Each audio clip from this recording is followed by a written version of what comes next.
Hi friends. మనిషి నుండి మనిషిని వేరు చేసేది ఒకటి నాలుక, రెండవది డబ్బు.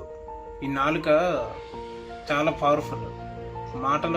మాటల ద్వారా యుద్ధాలు జరిగిన సన్నివేశాలు చాలా ఉన్నాయి. ఎందుకంటే మాట మంచిదైతే